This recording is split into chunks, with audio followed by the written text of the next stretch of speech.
Welcome back to the Contacts Coaching Podcast. We are joined today by Drew Snelgrove, who is the athletic director at Big Valley Christian in Modesto, California. He's also been many different places over the last 30 years, but he will tell us about that. Coach, thanks for jumping on and taking the time to be with us today. No problem, man. This is fun. I love your podcast. Love hearing how everybody gets to where they are. And all the journeys seem to be different, but we're all in the same spots. Right? Let's hear yours. So go ahead and take us through your background.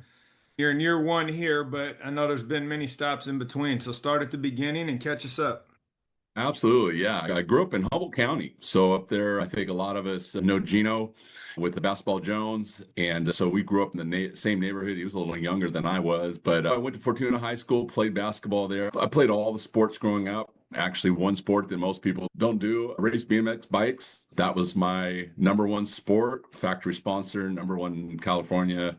Yeah, I was racing pretty good there all the way up to my junior year. And by that time, I'd grown a little tall. And so I had to migrate to basketball and all the other sports. Well, hold on. Have you ever tried recently in our adulthood to try to get and sit on one of those BMX bikes? I don't know how people used to do it. They're hella small. Yeah, now they're all racing with the seats pegged down to the frame, and the geometry of the frames are different. And the way, watching them race, I don't know if I could have even started racing even back then. What they're doing now is just crazy. But yeah, I still have friends. I have a friend that's the CEO of Vendetta Bikes. And so I'm part of some 80s BMX Facebook groups. And so we still stay in touch a little bit. But yeah, I migrated from all those, and basketball was probably the last sport that ended on there. I had some good success my senior year with our team. We beat Eureka, some really good people up there. Some names, could drop names of people that have gone on to do bigger and better things than I. But from there, went to college with the Redwoods, played for Bill Treglon. He was like my dad's best friend, golfing buddy, and went there redshirted, then played 1 year, then decided I probably should get out of Humboldt County or I'm going to be a Humboldt County person. Left, was picked up at Bethany University and played 3 years at Bethany, led the nation 1 year in three-point shooting as a 6'5" three-point shooter. It was an anomaly at the NAIA level. Not very many tall shooters at that point. Wonderful career, enjoyed it, was great. After that, Gus Armstead was gracious enough to allow me to at least walk on into the SAC Pro League. Back then, it was like 3 days and middle of the week, and you had to be somebody. And that parlayed into opportunities overseas. And then I got hurt. So I started coaching when I was going back and forth overseas in Australia. Come back to Valley Christian San Jose. I think they were at Branham High School before they got the big monstrosity of a building up there. And so I coached JV, and I didn't know how to coach. I didn't know. Somebody said, I'll pay you $1,000. I was like, so I just used the basketball team as my training group. I would go back and forth. And then finally, John Block played in the NBA 10 years, was an NBA All-Star. He was the head coach at Bethany. And he says, well, you want to come back, be like my assistant coach and JV coach? And I'm like, yeah. I said, I got to get a job. They go, no, we'll pay you. And that was the first time I ever realized like coaches were getting paid. Yeah, I just didn't know. And it was a great learning experience. Met a lot of people, a lot of connections. And then from there, by the way, I would be remiss, my college coach was Phil Oates. He's currently on staff at Destiny. And so he helped me wade through the waters of becoming a coach. And so long story short, we got to Capital Christian. Now it's Destiny Christian. And they say, hey, we want you to be our varsity coach. I didn't know what to ask. I didn't know questions to ask. I didn't know anything. And we were standing in their cafeteria with carpet, smelled like rotten milk or whatever. And I said, hey, so where's the gym? And they go, you're standing in it. I was like, we're playing on carpet. That's not a place. And I said, we can build something. And so it was a great time there. I was there 6 years, 2 NorCal championship appearances, section champion, bunch of guys on to Division I, first playoff wins, all kinds of stuff. So it was a great experience. Was gracious enough to meet Jerome Jenkins at Sac State. He talked to me a year before, and I said, hey, my goal is to be a Division I coach. Hey, give me a shot. He goes, you make it back, NorCals will do it. And so I got my shot, and it was a wonderful time. I was there 2 years. It was the first time Sac State had made the NCAA Division I Big Sky playoff in school's Division I history. So that was really exciting. And then I made the choice to go back to Bethany. Bethany came calling again to be the athletic director and men's basketball coach. And I went back there, and that's when I started getting to athletic administration. I was there for 5 years. School was floundering, knew it because I was behind the scenes. 2010 resigned, just finishing my master's degree, trying to get all that taken care of. And then I think 1 year at Scotts Valley to help them. They lost their coach, and so it's just right down the street. And then Valley Christian San Jose came calling, asked me to come over there, be a coach, and help build their basketball programs. They had some issues going on, and it was wonderful. Eric Scherenberg and Ryan Riolini, they just welcomed me with open arms, and they helped their program out over there. I was there for 13 years, 2 section championships, helping with just the administration behind the scenes. The longer I was there, the more I was in the athletic office. So that was really cool to be able to see behind the scenes of such a large school and how they do administration. And so they were gracious enough for that. And then I think 2021, my wife had an opportunity to become assistant head of school. And I said, "You've moved on my account. We can move on your account." So we moved, didn't have a job. Vacaville Christian had a coaching job opening. So I took that over for 2 years, had great success there, and then realized it's probably time to move on out from underneath my wife, just make sure that everything is hunky-dory, if you will.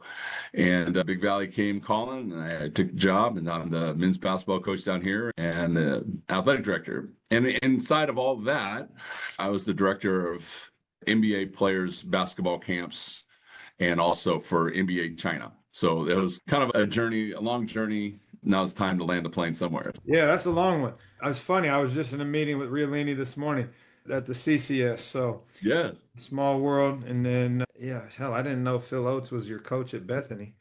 Funny Yeah. too. All right, let's go all the way back here. So if you look at I don't know, I guess pivot from going to college, going to play overseas a little bit, playing with Gus, how did that come about, and where did you play overseas, and what did you bring back with you after having that, let's call it real world exposure in regards to how we do things versus how, say, the international world does it?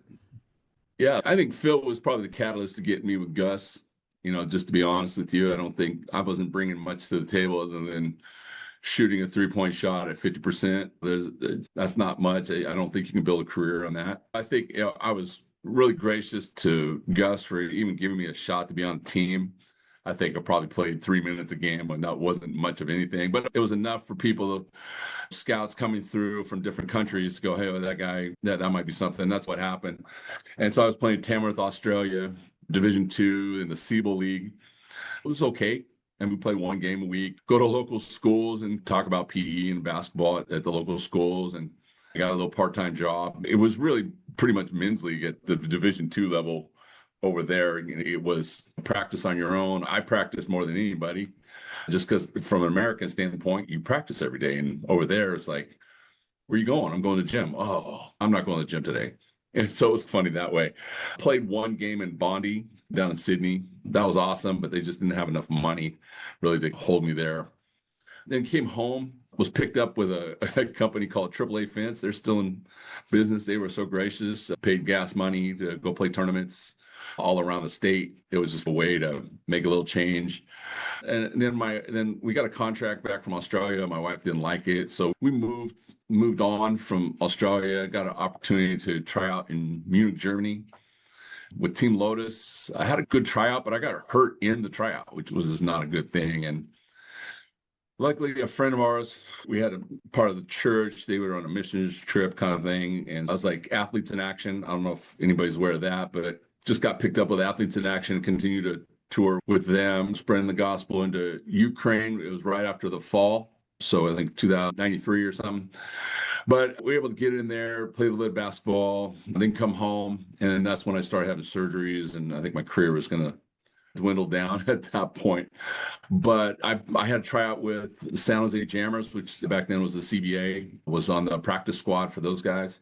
So it was fun. I had enough of my career after college to be fulfilled with basketball. But bringing what they did from overseas back, definitely, I think I learned more what not to do than what to do.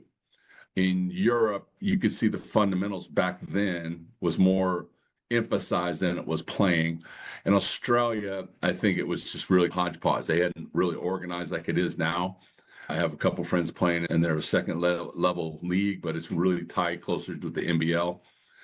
And seeing that, realizing that there's a structure that I could bring to any of the programs that I bring in, is definitely this idea that there's a place for you to play if you want. And whether it's Division III, NAIA, NCCAA, National Christian College Athletic Association, there's even one called the USCAA back in Maine. There's just places, opportunities for kids to play. And I think for me, playing overseas at the second level, from a kid from a town in Humboldt County of 213, being in all these different places, I realized, man, I can offer something to somebody. And so if I can train them right, introduce them to the right people, give them a chance to fulfill their dream. No, that's awesome. And it's interesting that you felt that it was things not to do, but that was at the front end of kind of international hoops versus now, where I feel like in my visits, they've got it more dialed in than we do in theory. What, and I think Bethany's up in the Santa Cruz Mountains, isn't it?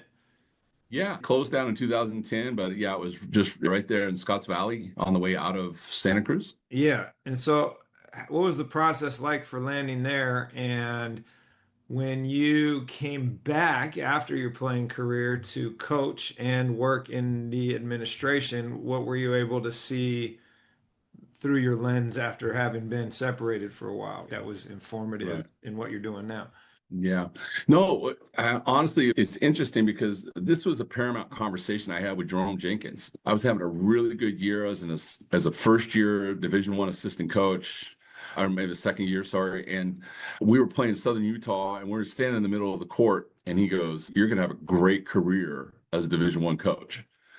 And in my head, I'm like, wow, okay, that's a compliment from coach. Was pretty hard. So he didn't give a lot of compliments. I was taking that one to the bank, all the way to the bank. And I just didn't see the patience. I didn't have the patience to wait. I didn't have the patience to stay and just grind and do the dirty work as the third chair guy. And when Bethany called as the athletic director and men's basketball coach, I thought, this is a pathway.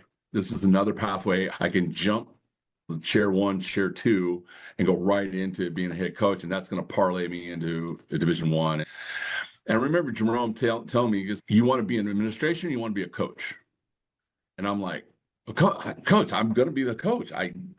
This is not an if or and, that I'm going to be the athletic director and the basketball coach." He goes, "No, you're choosing administration over coaching." And I'm like, it can't be that cut and dry. And doggone it sure enough was cut and dry. Now people know me as the program builder and come in and be a consultant and help. And can you evaluate our athletic programs? And no one's asking me for that for Division I basketball. And everybody on that staff that year became a Division I head coach. And God bless them. They've all had great careers. And the pathway that I went on, I've been able to have great relationships with my kids. So I can't really be upset with that direction.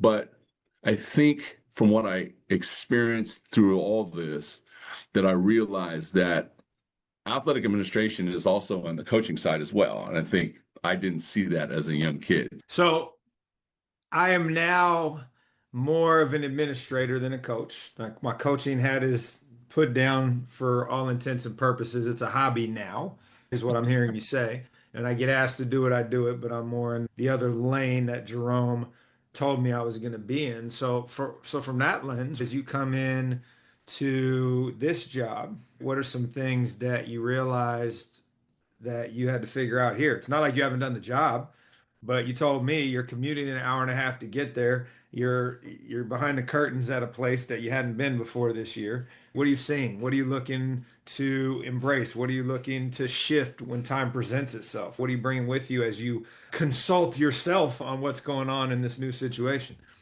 Oh, no, absolutely. No. One of the things so I still have mentors, and I think you've talked about that with Josh, the guy from Libera. I forgot what school he's with. But You surround yourself with other athletic directors that will input into your life, regardless of how much time you've spent, whether it's 9 years, 10 years, 20 years. You surround yourself. And so when I took this job, now the games were on me. The football games, I'm not a football guy. The football game now becomes my responsibility. And in my head is like the football game goes, I'm good. No one tells me about behind the stadium. Oh, there's kids behind the stadium. I probably should go behind the stadium. Now I'm not seeing the football game. Now all of a sudden, hey, there's something on the track. So now I'm going over the track. So what I realized and what my mentors were really getting to me was you're not putting on sporting events. You're putting on events. And so you have your customer, you have your fan base, you have food concessions, you have the bathrooms, and you have safety. Those are the things you worry about. You don't worry about whether the game was a win or loss. And so I've had to really change that mindset as a coach. Everything to me is a win to loss. Did we win? Great. It's a great night. But if we won the game, a kid broke his arm behind the stadium, that's a bad thing. So I've had to really change that mindset in a sense that we don't have just football season, or basketball season, baseball season, softball season, whatever seasons. We have 300 events before Christmas. We have 600 events after Christmas. And I have to look at these all at events. And I think you've mentioned in some of your other podcasts that there has to be systems in place because I can't be at every place all the time. So even though this school had phenomenal systems, this place had SOPs for everything. Now is executing them at a higher level than they've expected. So that's what I'm bringing to the table is my experience in seeing what does it look like at a Christian school at 1,700 to a school of less than 300. And that has really turned out to be a really good thing here at Big Valley. And you have how many students? I think we have about 220. Okay. And I like the way you frame that. You're not putting on contests, you're putting on events, and the way in which you think about your customer base isn't something that I even consider. The numbers 300 and 600, it's probably where we're at, but the event planning, the event execution for a football game is very different than for a soccer game.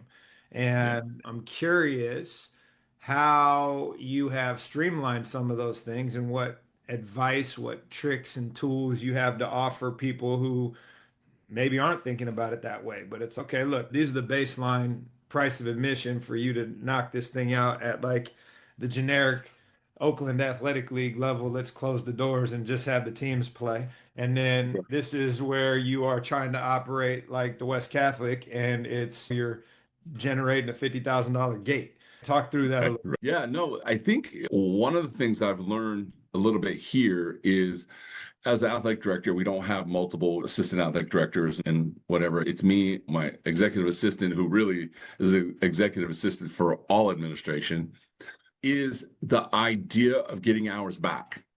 What systems could get me hours back? And so one of the things that I noticed right off the bat, they were still taking cash at the gate. And I'm like, oh, there's a system for that. And I think we all use it for playoffs and playoffs. We use GoFan box office. So not only do we take the tickets, but they can also use their card at the gate. So that has streamlined a ton of work after the event where I'm not having to count cash or rush and search for the cash box. Who has the cash box? That takes one straw off the camel a little bit. Another thing too is what I brought here is segmenting out an event. So and I think everybody does this, but there's a stadium, there's the track, there's the field, there's behind the stadium, and there's walkway into the event. And so as long as we have all these little areas, and then we have the team locker rooms. So as long as we have hosts for each one of these little events, we're fine there. Volunteers will host the visiting team and we get them into their locker room and so forth. I, as the athletic director, am the host of the referees, and we have a special room set up for them. We have someone go get food for us. The referees have food, water, and a towel. That's always something we offer all the way through all the sports. And so those are the kind of things. If I can get hours back, that system's valuable to me. Even at such a small school, I think there's an equilibrium, right? A small school, there's one person. At a larger school, there's a bunch of people. There's also more people at the events. So I think that equilibrium plays out. It can be scaled up and scaled down according to the size of the school. No doubt. When you were coaching at Valley, you said 13 years? were you teaching on campus? What were you doing to make you whole? It wasn't just coaching, was it? Sometimes it was coaching, sometimes it was assistant athletic director. Okay. So there was ebb and flow on that. Got it. Got it. And then in regards to your pivot going from the West Catholic Athletic League, which I think is one of the top leagues in the state, to different places you've been, what was that transition like, right? Where I don't know how to say this appropriately, right? But they're sports that are, look, they're competitive, but it's also very much part of the whole experience. And then there's where the sports are driving the car. And I think ultimately you can frame that however you want. But I'd love to get your take on what it's like going into that competitive cauldron and now pivoting into something else and how you maintain that seriousness, but also it gets put in its proper perspective, let's say. Yeah, no, that's a great question. My first game at Valley for the guys was against a future NBA dunk participant. So that was an eye opener. I had a 5-page scout on it. I was all ready to go. The guys were just looking at me like, Coach, you just don't know. You're new. Just deal with this game and we'll worry about it in practice. And so that was funny. But coming from college to the West Catholic was, even if it was NAI, it was still equilibrium. It was straight away. It was straight across. Going from there to the super small school at Vacaville Christian was almost a debrief, a decompression, if you will. The kids, I think my first 2 open gyms had nobody. They're running multiple sports, and I hadn't worried about kids working on multiple sports. And probably took me, I'd say, a couple months to realize I have to pick and choose, talk to them. When are they doing their baseball or football? When does basketball fit in? And basketball was an afterthought at that school, and that's fine. And so I had to learn to calm down. Nobody's as intense as I am. And we coached against each other, and I'm still upset you beat me, but that's okay. Not that I'm holding a grudge of 6 years, but Yeah. I guess my thing is right now that you're at a smaller school and you've heard this is my soapbox, it's like, how do we take what is necessary at schools like ours, where we need our best athletes to play everything? No, you don't just get to do this year round. Number one, it's not healthy. Number two, it doesn't help the school. Number three, the math doesn't math. And then if you were to find yourself back in a bigger place, where like, how do you take that gospel with you and get people to buy into it when everything else that they're hearing is pushing the other direction? Because you're living it out. 2 years at Vacaville, I'm sure it's the same where you're at now. It's no, Johnny, hey, I need you to go play football. What about the gym, coach? I'm like, hey, we figure that out later, but I need to field a football team. So talk a little bit about how you're navigating that, and were you to go back to that other segment, like what the value of that is now. You're seeing it firsthand. Does it make your basketball team maybe a little less skilled? Sure. And so what? But anyway, I'd love to get your take on that. yeah, and I think maybe I'm just learning in the process. My basketball team, we lose first round of the playoffs, 17-9 on the season. And literally the next day, I think half of them are playing golf, the other half are running track. And I'm looking around for somebody to say, hey, I need your uniform. And he goes, no, he's at practice. And so I'm like, oh my goodness, okay, this is a new kind of lifestyle, if you will. And so I'm seeing like 6'5" basketball player. And I'm like, man, if you just play football 1 year, you're going to be tougher going into the paint. He's 6'5". He just grew to 6'5". And if he played football, even if he was wide receiver, at least bumping and running into people in practice is going to make him tougher for basketball. And then it's going to make him have that internal conversation for his golf game. And so it's going to parlay all the way through. And I think we can all see the studies that kids that are well balanced are not going to have overuse injuries. And I'm working on my doctorate. I'm all but dissertation now, but the studies show that kids are more healthy if they're playing multiple sports. They have different mentors in their lives, encourages creativity. So there's all these kind of things that are beneficial. But I think one of the things that we find is the culture, just like you were saying, the world is asking you to specialize. The reality is that if you don't specialize, you actually become a more well-rounded person. So I think as I'm immersing myself as the head of a small school, we're trying to encourage people to do that. Our school, 212, I think we have 180 of the 212 playing sports.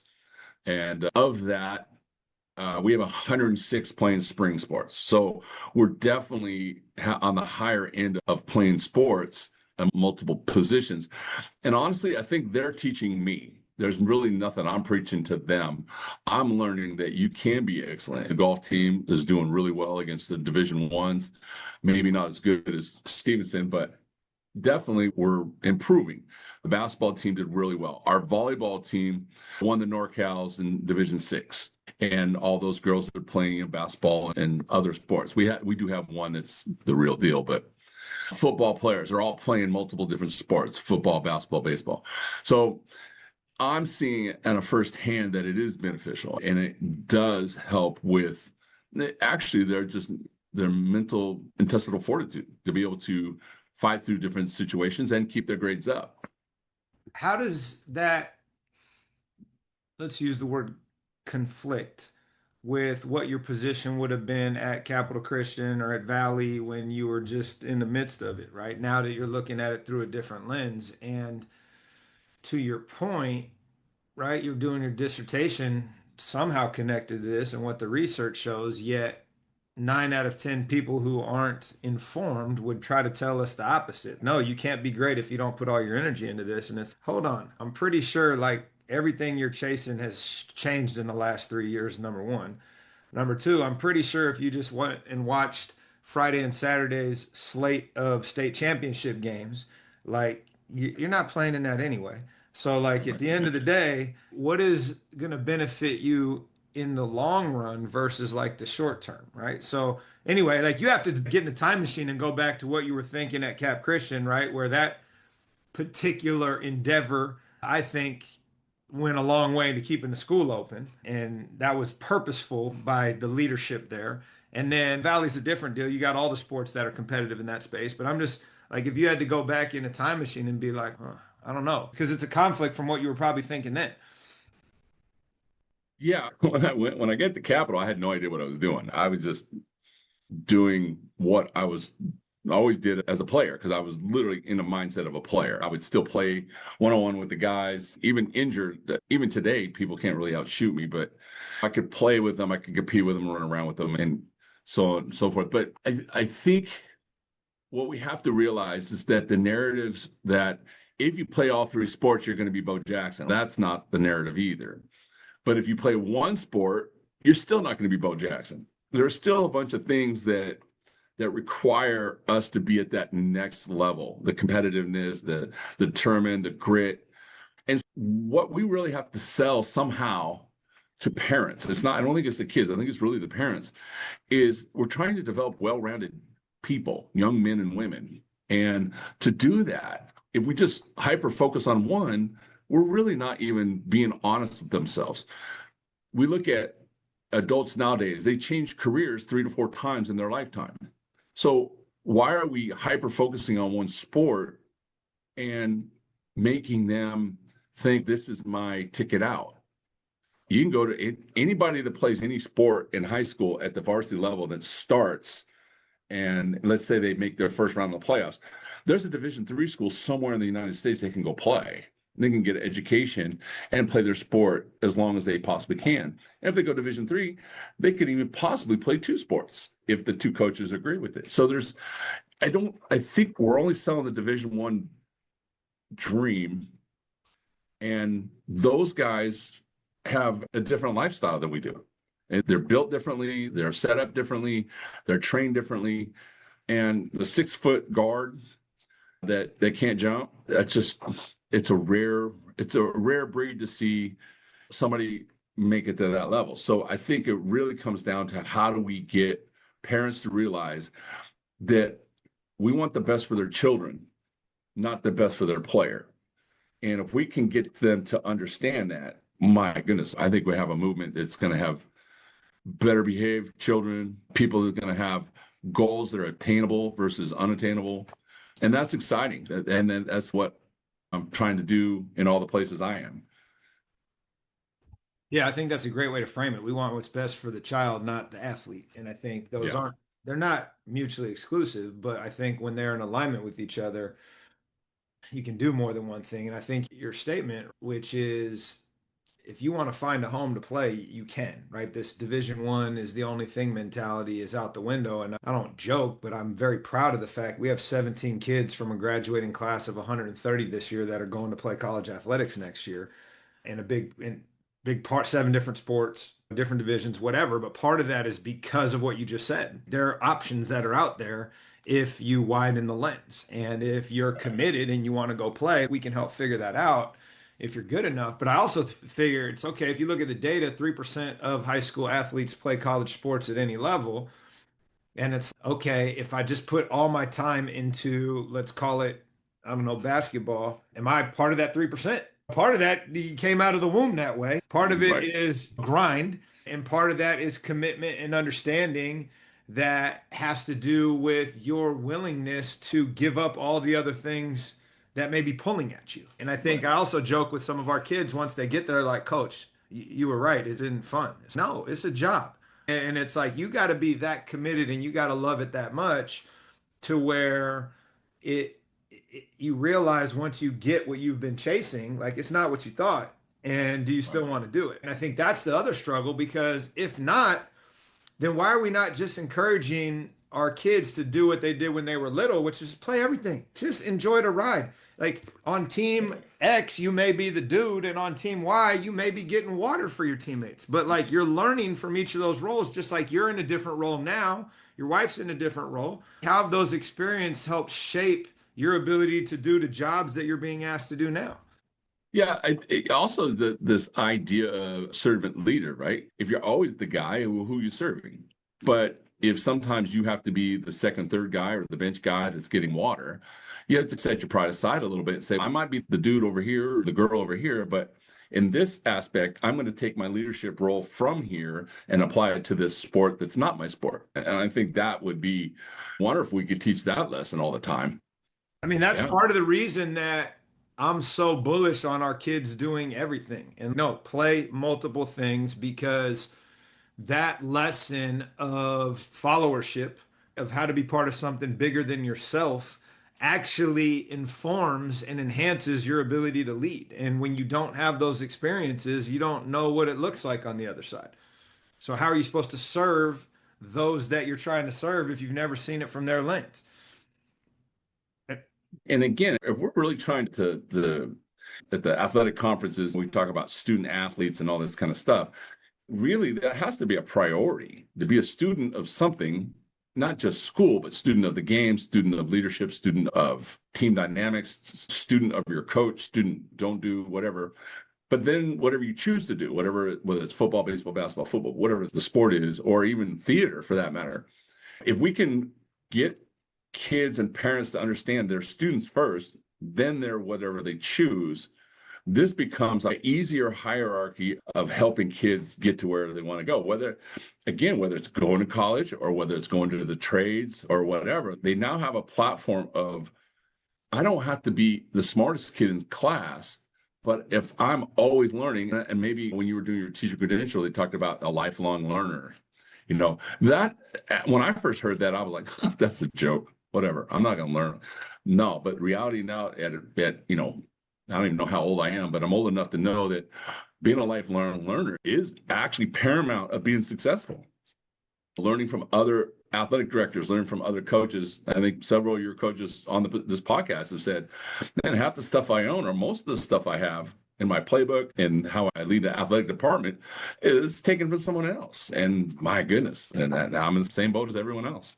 That's what you hope for, right? Is like us doing things like this and sharing and letting people have access to things that we have failed at and things that we have found success at, how that lifelong learning and that shared wisdom happens, right? So, like, thanks for taking the time to do this. On that note, how I usually want to know, right, what's the best thing you do in your program, either as a coach or as an administrator, that has the largest ripple effect on the culture you're trying to create? And you're in an interesting spot where you just started here, right? So you now have all this wisdom that you're bringing, you're observing, and it's like, what's something that you're like either waiting for the right moment or like you already did it because you know it's going to be that transformational as you offer that to your coaches and your programs and your athletes? Yeah, no, I think that's great. I think this is something I've done everywhere I've gone. Number one is try to create as many relationships before the first day of school. I can't think of any time I've ever been hired during school. So for me, it's a summertime thing. But whether it's parents, whether it's coaches, whether it's teachers, administrators, first thing is develop relationships with everybody. Introduce myself, listen to them, where they're coming from. What are the sacred cows of an institution? What do they hold fast to? What do they want changed? What's their frustrations? Why am I hired? How did I get here? And those are things that I always start off right away. But probably the first couple of things that I do, especially with parent meetings, is I set a standard for communication to the coaches. The number one thing is no more talking to the coaches regarding playing time. That is like a hard, fast rule. If you start to talk to them, they're going to refer back to me. That helps with a lot of animosity to the coaches, a lot of my kids should be playing. And what I found is it eliminates a lot of disgruntled parents right off the bat. Then we can start getting to things like transportation. You got to drive to the game. Things that are more important in the sense of taking care of their student athletes. They have uniforms that fit. Practice time. Are they trained well enough? Are their grades up? Do we need to create study halls? Things that are going to be more beneficial to them in the long run. And also we set the standard that if you want playing time, you got to earn playing time. And so one of the things we usually do at different places, we hire a strength and conditioning coach, whether it's an hourly person that owns a gym local or a trainer that has all the certificates. And then we say there's weight training now for the rest of the year. No matter what sport you're in, the strength and conditioning is going to help in all three sports or two sports or one sport, whatever you're going to do. And so as long as we start setting those expectations early, we have a lot of success. And the expectations can be whether it's playing time, excellence on the court, excellence in the classroom, behavioral excellence, whatever it is that school is having a problem with, we usually address those right away. I like there's no playing time conversations. You just eliminated all your conversations because they always are coming back to that. Hey, I wanted to talk about the drop off in front of the gym. And by the way, but that just eliminates all your conversations right there. Yep. But seriously, on the note about strength training, so how do you fit that into your schedule when I'm assuming they don't have athletic PE at your school? I'm assuming everybody's practicing at the same time. So what have you found over your time to be successful with that? And selfishly, I'm asking because that's something that we struggle with volume, let's say, the number of kids that take advantage of it. So I run a group in the morning that works out that people can come to. We do something in the evening that one of our football coaches has started doing. But if our kids are going station to station, right, and it's like football, basketball, lacrosse, and for people that aren't aware, right, I teach at a boarding school. And so you're going on a pretty regimented routine of wake up, breakfast, class, sport, dinner, study hall, bed, right? It's like, where do you fit this in and how do you hack that piece? So I'd love to get your take on where you found success and where you have failed at that over the years as you try to build, because right, the weight room is always the hack, right? It's the easiest way to make improvement, but how do you carve out time for everybody to do that? No, at the bigger school, we'd have athletic PE, and that athletic PE would have the weight training component to it, the health component, and then of course the skill component. And so that was easier to do. And in a block period, you have 90 minutes, it's conducive. Those places, the formula is a little easier. So true. Absolutely. Absolutely. And then you can also see where the coaches are. You can go talk to the coaches. That's your check-in, if you will, as an administrator. At the smaller school, what I've tried to figure out is, and this seems to be successful, is group sports and like movements. So that's one thing that we really try to do. Basketball, volleyball, those are like movements, jumping movements, stopping movements. I talked with the guy for sports science. I said, what's the number metric that is new on the horizon? And before he passed away, rest in peace, he mentioned to me that a lot of programs are looking at stopping ability, the ACL, MCL, PCL kind of construct. How do we decelerate in a safe manner. And so those are things that the basketball, volleyball is trying to do. Football is edge roll, lacrosse would be side to side, soccer, same thing. So as long as we can identify the movements of those sports and then group them in the weight room, we'll give them an hour 15 in the group, and then we'll overlap them. So whether we do the plyometrics outside because we just don't have enough room inside, but we'll do their weight movement inside, their plyos and their speed training outside. The new group comes in, maybe the new group was outside in plyometrics, and then we rotate in. So in an hour and 2.5 hours, we can get 3 or 4 sports, and especially with everyone playing multiple sports. So we don't have full groups coming in because they might be at practice or whatever. So really, we're really focusing on the off-season athletes that are not playing, giving them something to do. Yeah, and that's the challenge that we face as well, right? It's like, how do you build this on top of your 90-minute practice in the day that's already pretty regimented? And where I've got it is at our place, you can be as good or as bad as you want. The facilities are always available. We're here. If you want to move the needle, come join us. And if you don't, all good. You're going to have your 90-minute practice a day. You're going to show up, and that's who you're going to be. And not in a bad way. It's just like, how do you fit it all in? And you got to be wired. Either you're built that way where you're going to chase everything, or you've got a teammate that's dragging you along and not giving you a choice. But to be able to have, okay, like when I was at El Camino and like we played the season and we basically worked out 300 days a year, because it's like you're going November to February. Then you're taking a couple weeks off, and then you're playing in the spring and training and lifting, and you're taking a week off, then you're going in the summer, and you're taking 2 weeks off, then you're playing in the fall. You got access, and I never want to live that again, ever. It's not like I wish I had some of that time back in my life, even though we found success being able to do it that way. I think that's something that coaches and athletic directors, if we could figure out how to build that in a way that is sustainable for our athletes, that's the secret. So if anybody figures that out, let me know, because I don't have the answer to that. Yeah, I don't either. The best we've been able to come up is whatever the system is that we have for them in-house, we give them that packet to do outside of house. So if you're talking about wanting to move the needle, if we don't have the gym open, let's say everybody's on vacation, they should still be trying to move that needle. And that's when we see the determination and the grit, right? Yep. What do you think has been your biggest mindset shift that you've had to come to grips with moving from the sideline to the office, so to speak? So I'm no longer the guy calling all the shots or coaching the day-to-day, but you are now overseeing 2 to 4 times as many programs as you were. As the head coach, you're basically the GM of your program anyway, right? The AD, you're just zooming out 10,000 feet. But what has been the biggest thing you've had to come to grips with as you've made that pivot over the last 3 years? Yeah, I'm still coaching, so I'm not fully out, but it's interesting talking to my wife. There is that, what's the exit strategy? I hate to say it, but the first round loss this year could have been my 200th high school win. I have more college wins, but now I'm stuck at 199, and I will be back next year, so that's a guarantee.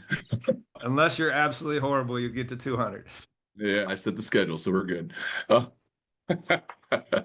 No, but I think the twilight of my coaching career, I've done enough to know that I've done enough, and getting ready to set players up for success. I'll probably see my freshmen through.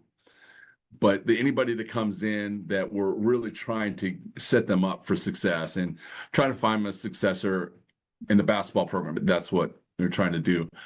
But of course, like everybody else, I'm going to get a load of freshmen in that they're like, hey, we want to play for you. I'm like, no, that just adds another year to the mix. But I think start to take one foot and take off the gas and step out of the car a little bit.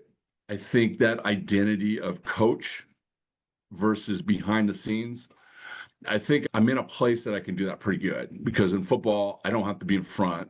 As much as I want to be on the sidelines, at Valley Christian, we were always on the sidelines and the police up in the stands or whatever the deal is. But here I could be in my little golf cart, scooting around, scooting kids back into the whatever, and I don't have to be in front. Volleyball, same thing. My volleyball coach is phenomenal, and volleyball is very they do stuff so much differently than every other sport. They set up, tear down, ref the sidelines. They do everything. And I just stand in the corner, make sure everybody's smiling, clapping, having fun. No one's really barking at umpires. And I think that being at this school or being at this level of school allows me to transition completely into an administrator role. Yeah. We're in the same place, right? I think you used the word exit strategy. I've been trying to figure that out for years.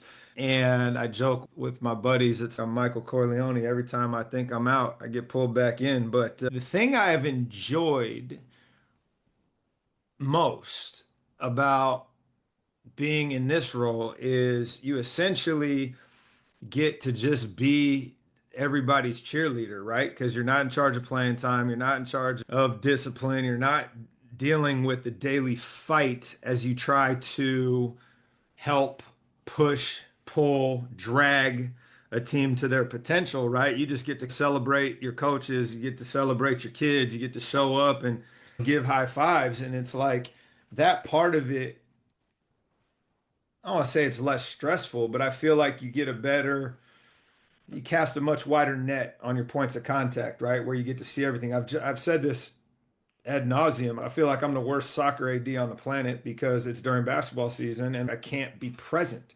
And as much as like the answer is going to be yes, let me figure it out for you for my coaches and my athletes. There's 100% chance that they all think I don't care about soccer, even though I do. And so it's like, how do you navigate that when you're wearing both of those hats? What conflict is not the right word, but what Dichotomy. squeakiness have you come up against in that in your own way when you're coaching in the season? There's other sports going on. Yeah, what's really interesting is at Valley, I was just basketball, so I didn't have to worry about going to soccer or whatever sport was going on at that time. And then when basketball was over, then I took the responsibilities of those sports. I divided and conquered. Here, when soccer was going on and when basketball was going on time, I had to be in the gym. One of the things I had the great pleasure, I had some assistant coaches that were able to take over the pregame stuff. And what I would do is if it was a home game, I'd literally walk out to the soccer field and just touch base with the soccer coaches. I'd be in my game dress, definitely tiptoeing through the dirt, not really wanting to get my shoes dirty as a basketball guy. But it was really refreshing. Your parents would say, "Hey, coach, hey, good to see you out here," that kind of thing. Touch base. I know you mentioned that in some of the other podcasts as well. And not that I would stay for the whole game because I had my own administrator out there, but at least I went out there to see what was going on. Are we doing well? Are we not doing well? We're building our soccer programs. And I was really pleased with our no-win seasons. They grew. We could see the improvement. And I wanted to be out there to support them as much as I could. Like you said, there's certain programs that don't think that I support them, or I think every athletic director has that. But I want to try to eliminate that as much as possible. And so being seen is super important for me. Whether I'm doing anything or not, who knows? That's kind of thing. As long as I'm out there tipping my cap, encouraging and supporting them, my coaches and my players, if they have a problem with me at that point, then I can't really help them on that. Yeah, no, it's a challenge when you're trying to do both things, and it's why you want to keep your foot in the door, or whatever the cliche is, right? And still have a handle on what you're doing at the base level. But then as you step back a little bit, you also get stretched pretty thin trying to do that. But I hear you. Let's wrap with this. What is something you've most recently changed your mind on? And you've heard this a million times, so I don't need to get in the weeds on my explanation, but curious about where you're at with that and things you've pivoted on purposefully, not just organically, but you challenged your belief system and came away with a different point of view. I think most people know me. I'm pretty much athletics and I'm not a political guy. So that's a knock on me, I guess you will. But I think one of the things, the big topics, and I think it's more frustration for me, is the NCAA NIL stuff. I'm really disappointed because I always thought that college athletics, especially at the higher level, was such a great proving ground for the next level. And where even the Kentuckys and the Dukes and all that, we all know that there was a little bit more quote unquote professionalism going on there. But I think with this, I think we've lost the handle at the NCAA on the purpose of athletics. And many of the lead coaches in football and basketball have also said the same thing, that we really lost our way a little bit. And I'm hoping that we can get it back. And I think where I thought maybe I might go back into the college realm, I think I don't want to be part of that anymore. I think that's a change for me. There was always anybody that reach out to me, I would entertain the conversation. Now I don't entertain the conversations anymore. I think junior college now becomes that next level, where I thought maybe I wasn't a junior college guy. Maybe that is the thing. Not that I will do it, but I think that becomes the next level where kids in college, high school are not being recruited to the upper levels, but they're recruited to the junior college levels. And that becomes the pathway to Division II, Division III, NAIA, maybe even Division I if they're that talented. So for me, that's the change. That's the big dynamic shift in my opinion of athletics, because where I've always loved college athletics, now I watch it with a little bit of You just questioning. say, I don't love it anymore. I've outgrown that phase of my life. I love it. If we're talking basketball, it's the same. It's the NBA now. They're just a high pick and roll in the middle. We got Spain action, and it's the same stuff over and over again. Yeah. And it's just who's better athletic, who can athletically perform the same play to win the game. Yep. And where I really enjoyed early 90s, maybe even the late 90s, where coaches were having to run sets to counter offenses and defenses, where it was a more strategy versus my athletes are better than your athletes. Yep. The landscape has shifted. I'm going to put a pin in this by just saying you have figured out that is not the path that you will entertain anymore. And I think one of the things that is a challenge for all of us as we try to figure out our identity, let's call it. And I figured that out in 1999. I was like, I'm not doing this college stuff anymore. I'm out. I'm gonna go be a high school guy. And to your point, I didn't entertain those conversations after that moment. I've got younger coaches that work for me that they get teased by those calls, and it's, ooh, maybe. And it's just, what are you doing, man? This is your level. And so I think like what I'm saying on that is part of the discovery process for all of us is, where do we belong? What is our vocation? What is our calling? And the sooner you can get to that place, you can tune out the distractions and the noise of that outreach, right? Because as long as you're listening to it, and I say this full respect for everyone on the call, as long as you're listening to it, you're not really present where you are. And for whatever reason, and that's not to say people entertaining college jobs or high school jobs or the next job, whatever it is, but it's, you just made a comment about 15 minutes ago about, well, then there's this next freshman class, and then there's always going to be another class. And so it's what sports has become, unfortunately, is a series of 1-year agreements at the college level. You're coaching 1 year, that's it. And then your roster's going to change. And these 20-year or these red shirt, work your way up, all that stuff that we grew up with is gone, even at the high school level. So it's like, how do you pour all your energy into the Virginia from a few years ago, right? Just be where your feet are, man, and soak it up. Get the most out of that with your kids and your staff and your community. And then after that, you can evaluate. But as soon as you're like entertaining all this other stuff, like you're cheating yourself out of the moment. And I don't know if you have any thoughts on that to close, but just listening to you, that's where I'm putting a bow on it. Yeah, early on, just like I said, when I was at Capital, I was building a program for me to get to Division I as a coach. And I was pretty upfront with the players too. Hey, you guys are wanting to go play Division I basketball. So I want to be a Division I coach. Let's all build this together, kind of thing. As you see life a little bit, as the water goes under the bridge and you see enough, finding your niche or finding where your calling is to help young men and women become who they're going to become, whether it's athletes or something else. And I think that's why I got a little disillusioned with college, because that's no longer the case. It's really just breeding ground for professional athleticism, which is fine. Nothing wrong with that. But for my career and what my passion is and my faith is to help young men and women become the best they can be in whatever they choose. And so with that, I think land the plane with being in high school is, I think, the last hurrah where we can really get down to helping them become who they want to become. Yeah, I would agree with that. And that's part of the reason that I settled in at this level. Appreciate you taking the time today, Coach. I know you got a long drive home after a day of work, so I'm going to let you get back to it. Hey, thank you so much for having me. This is a wonderful podcast, and we'll see you down at the CSA DA thing. Yes, indeed.